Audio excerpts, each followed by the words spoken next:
Graham, over to you. Thank you. You hear me okay? Yep, brilliant. I feel a little bit disorganised. I thought I've got a whole box of props here, and steady on, David. I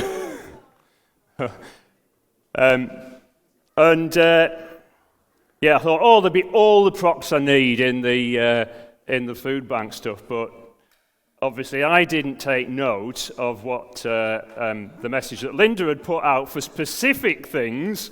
And fortunately, I have all the food bank gifts from our local school in the back of the car, so I've been able to go and raid those for props. But it will all make its way to the food bank, so don't worry. So David alluded to the sunflowers and there is maize in here as well.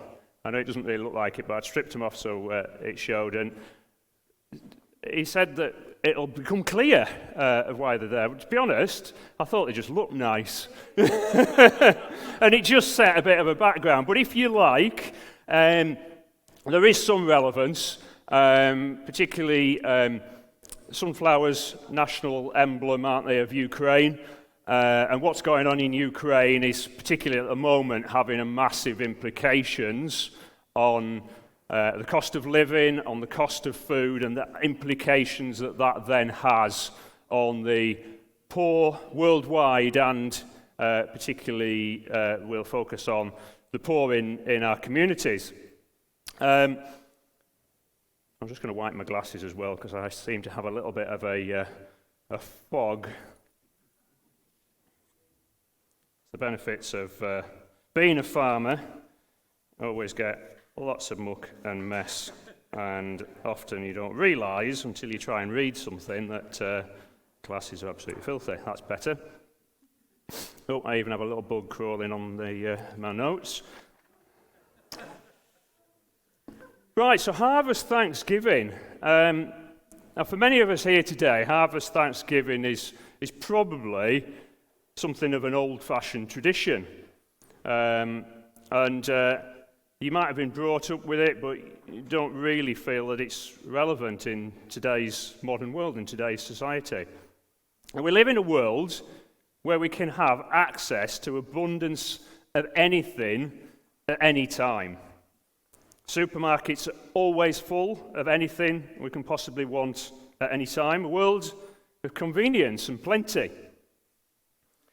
It's a world where we can sit in our own lounge and order food and products directly to our door whenever we want.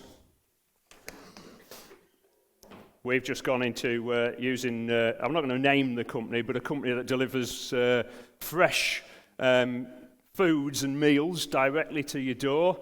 And it's been wonderful, actually, because you only actually get what you need to make the meal, so you're not buying lots of other but large quantities that you end up wasting, and lots of different recipes as well, so it's great. But I'm not going to say who it is because I'm not doing any advertising. So I kind of say that we actually become very used to having everything to hand and not really having the appreciation maybe that we should for it.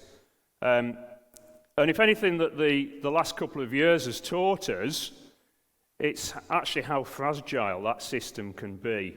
And it can easily change and fail at a moment's notice. So although starvation may be a little way from our front door, hunger is actually something that's becoming an increasing problem in our society today. So we just flick on to the food bank stats, and so if you just want to read through some of that, and that's just this calendar year. 42,000 meals provided into Kendal and district. That's huge, isn't it? That just gives you some idea of the need just in this town. The number of adults and children provided for, just over 3,800.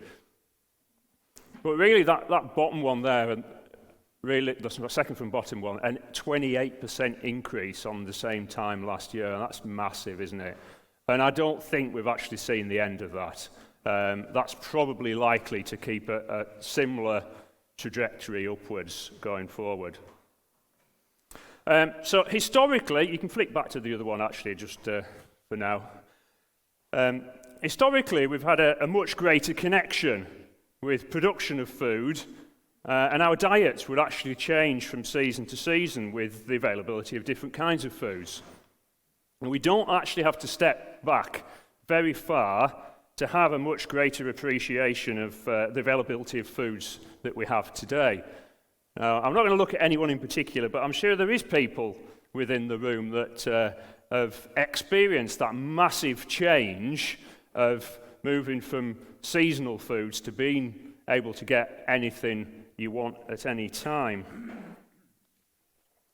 Even in my time, I can remember how things have changed, and the availability in the supermarkets is massive compared to what it used to be. So I'm going to, and I might get some help in a minute, just have a look through some of these things in here and give an idea really of what we've got. So breakfast cereals. They're quite a modern invention, aren't they? I'm going to put things to the side that we actually didn't have maybe 100 or 200 years ago. So we'll put that over there. Breakfast cereal, that's a fairly modern invention, probably 100 years or so. We've got some coffee. Coffee, a little bit, maybe we'll put that over here. It's been around a little bit longer, but there again, that's something that's relatively new on the scene. Tea, there again, that probably goes with coffee, a few hundred years. Tins.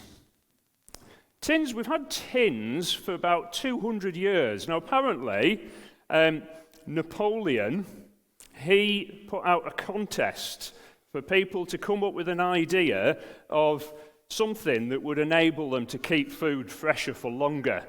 So obviously, sticking a lot of ships out on the open seas, they were very limited on actually the range of foods that they could come up with. And that came out of that time. So about 200 years, the ability to can things, and that made a huge difference. And so in here we've got some fruit cocktail. And fruits, obviously seasonal, autumn, enjoy them fresh, but they don't keep very long. Apples. Apples, one of the fruits that does actually keep, I'll put that in there, in the middle, probably 6 months or so. But a lot of other fruit, if you keep them in a dark place, it's cool, you can't, not touching each other, you can keep apples. But lots of other fruits, if you didn't eat them there and then, they'd go off very quick. Many of you might remember the Kilner jars, and maybe your parents cooked fruits in water and sugar, put them in a Kilner jar, and that would seal it, and they would keep then for a longer period of time. So apples we've got, but apples don't keep. Bananas and oranges. Take it for granted these days, don't we? But I remember getting Satsuma oranges in my stocking at Christmas because they were they probably weren't a luxury when I was a kid, but it's a hangover probably from my parents' generation where they were a luxury item that you got at Christmas. Bananas as well, luxury item. Take it for granted these days.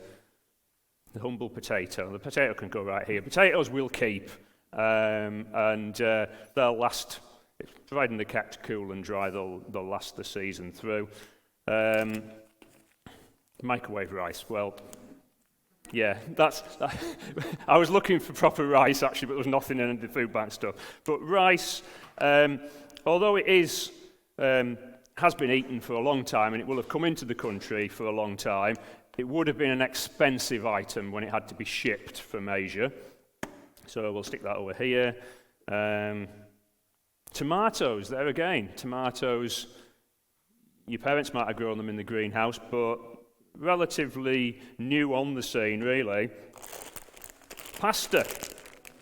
Our pasta has been around for quite a long time.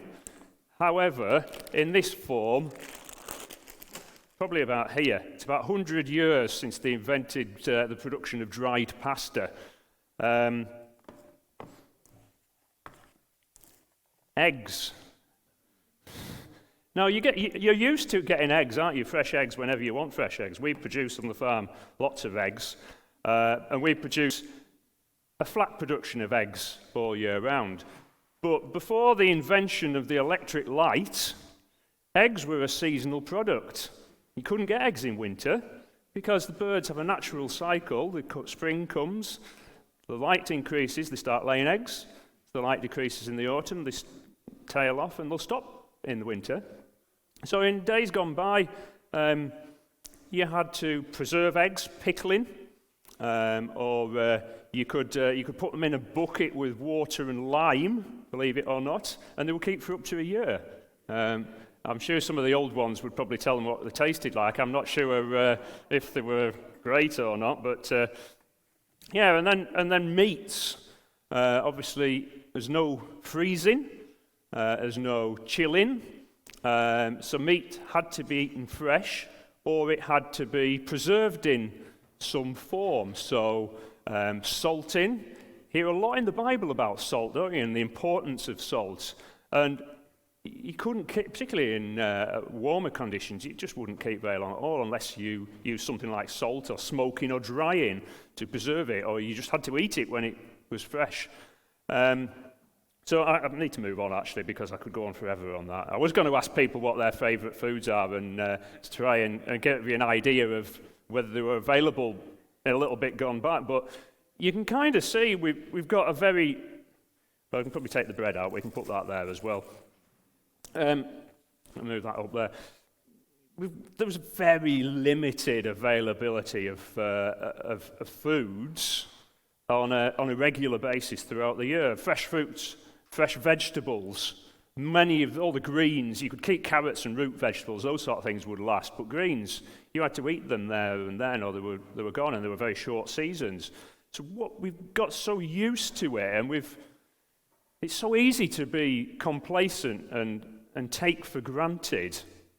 We've become used to having that access to anything at any time, and that's something that our ancestors and people, even now living in developing countries, never actually took for granted.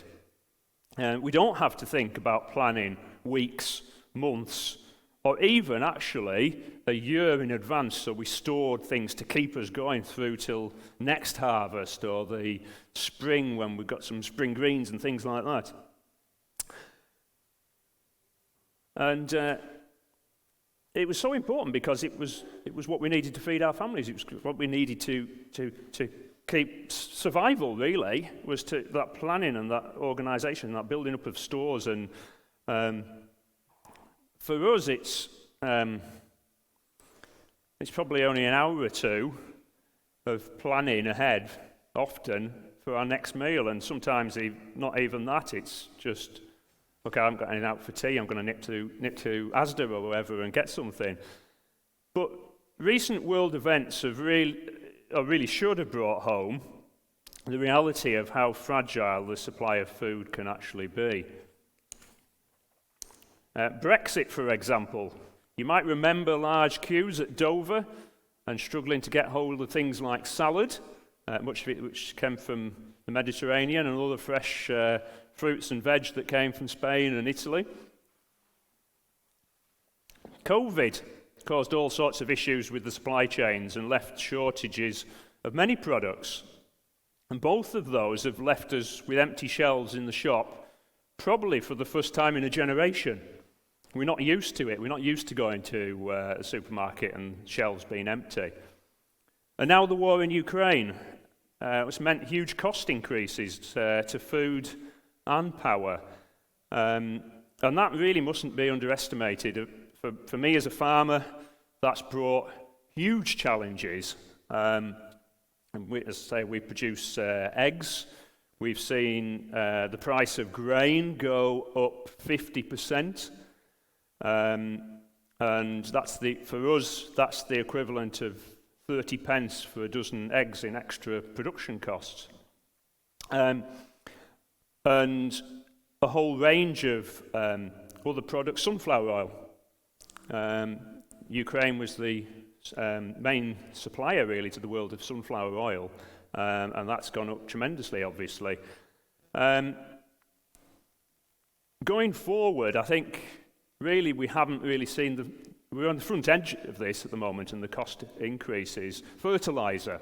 We need fertilizer to grow the quantities of food that we now these days need to feed the world. Fertilizer costs have probably quadrupled to the point where it's no longer economical to even produce it. Most nitrogen fertilizers produce from gas, and we all know what's happened with the gas prices. There's no longer any production happening in the UK. Imported fertilizers mainly came from Russia.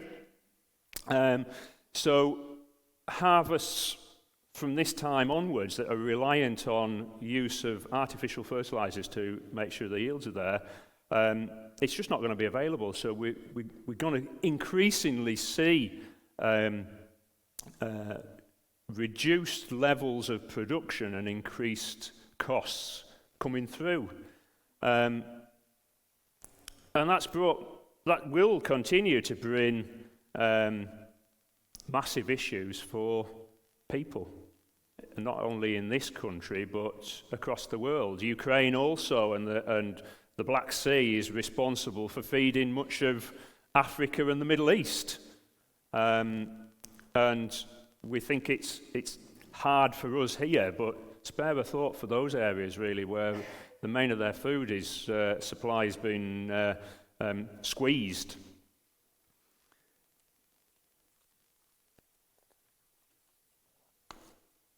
So unless we can really grasp the reality of how fortunate we are to have what we have, can we ever fully appreciate the dire situation that people around the world, and ever increasingly in this country, are in. Hunger is not just a third world problem. It's on our doorsteps. It's in our communities. You can see from that slide that we had up before of how it's in our community and how that's going to keep on going up. So this morning I briefly want to look at a passage which I'm sure you're quite familiar with. It's the only passage, or miracle actually, recorded in all four Gospels apart from the resurrection. So if we can have the text up, please. It's Matthew 14, 13 to 21. It's the feeding of the 5,000. When Jesus heard what had happened, he withdrew by boat privately to a solitary place. Hearing of this, the crowds followed him on foot from the towns. When Jesus landed and saw a large crowd, he had compassion on them and healed their sick. As evening approached, the disciples came to him and said, "This is a remote place, and it's already getting late. Send the crowds away so they can go to the villages and buy themselves some food."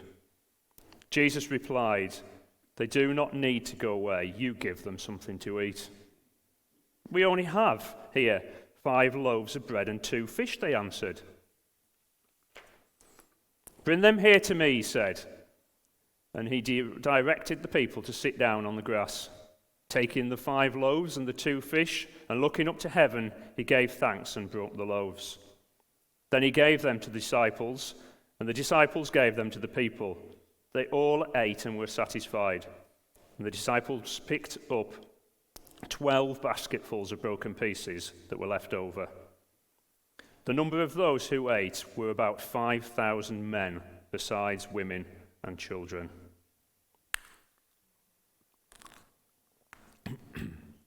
Now I want to split this into 5 points. Those 5 points are recognizing need, action, generosity, thankfulness, and faith. So firstly, recognizing need in verse 15.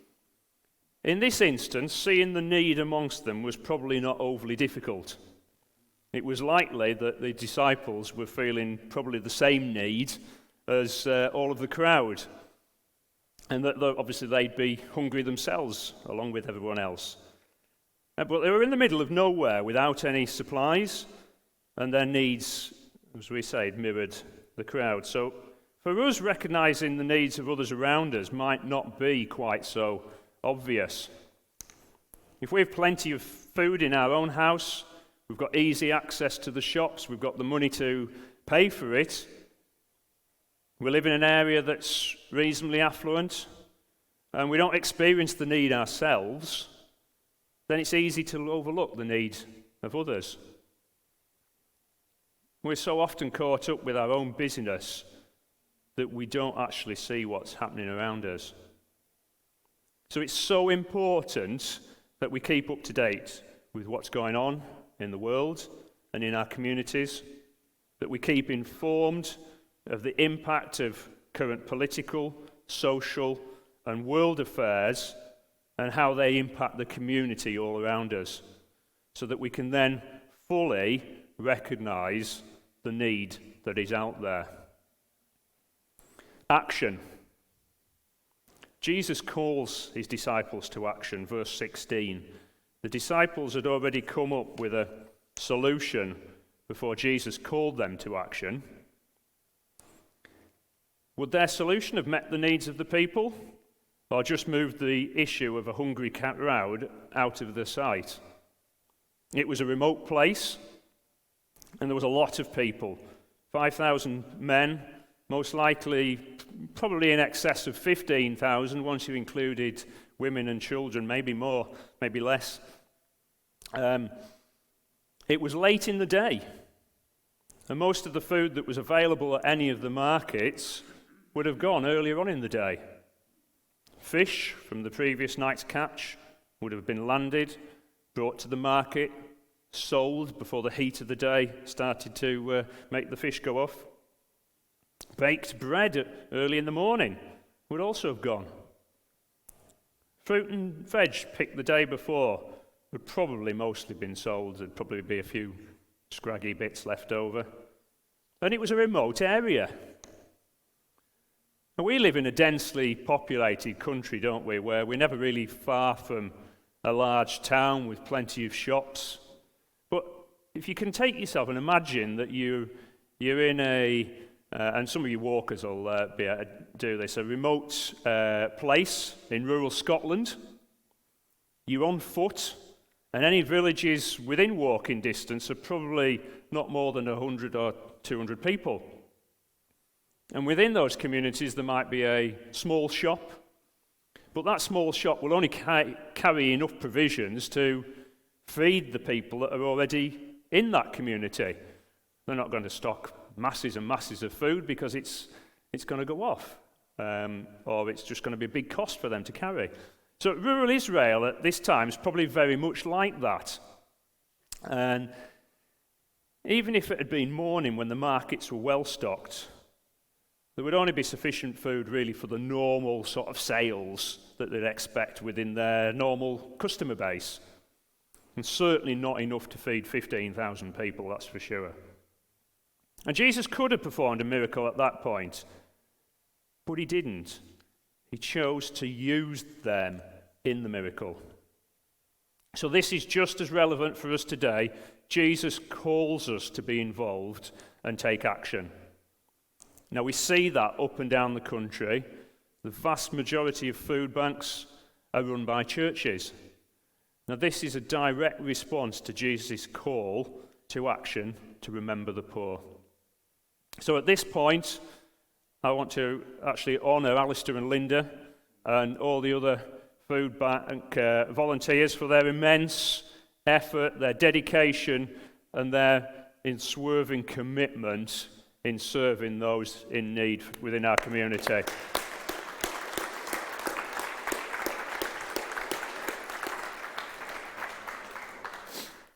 Now, generosity. In the account of in John, John 6, verse 9, it refers to where the 5 loaves and 2 fish came from. It doesn't actually in this account. It was the generosity and willingness to give from a small boy that was the basis for Jesus' miracle.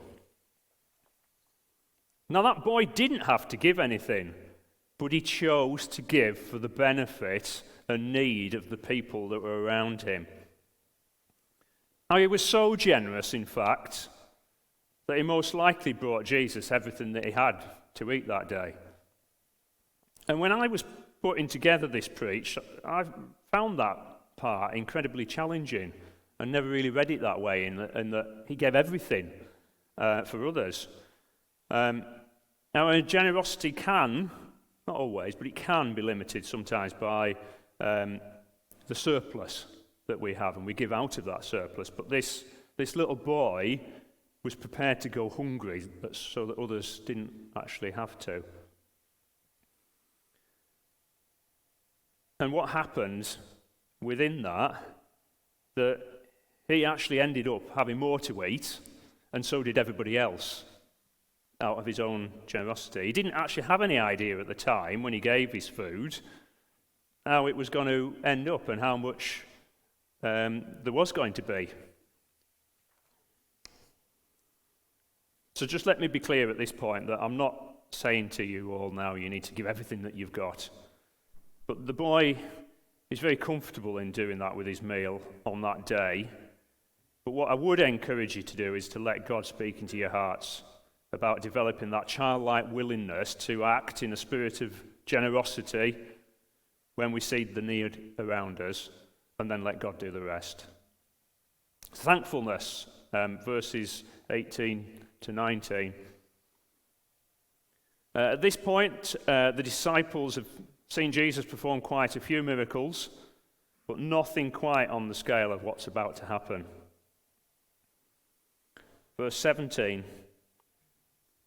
the disciples come and say, "We only have 5 loaves and 2 fish." Now that amount was nothing to 15,000 people, was it? But Jesus took what was nothing in their eyes.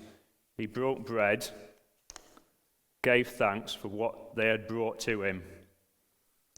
And we can learn a lot from that, can't we?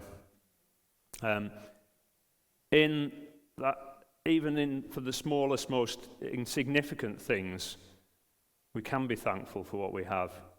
If we're only thankful for the big things in our life, we can end up taking those small things for granted, can't we?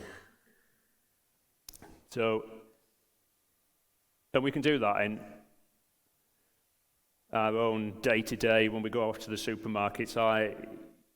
Many of you know we do pizza night on a Friday night, and I get a bit fed up of making the same pizzas week in and week out, and I like to try different things. And I went late on in the day to Asda the day before pizza night. I thought, I've got some bit of rocket and top off the pizzas with a bit of rocket and a bit of basil that would go nice with some tomatoes. And there wasn't any. Yeah. And actually, I was really quite annoyed that I'd gone all the way to Asda and there was no rocket and basil. But actually, when we take the time to be thankful for those small things, those bags of rocket, those bags of basil, and we realise that God's used many others and blessed and provided for them because other people have gone out and bought all the basil and rocket. Somebody's, we go right to the beginning. Somebody's made that greenhouse. Somebody's built it. Another person's grown the rocket, picked it, packed it,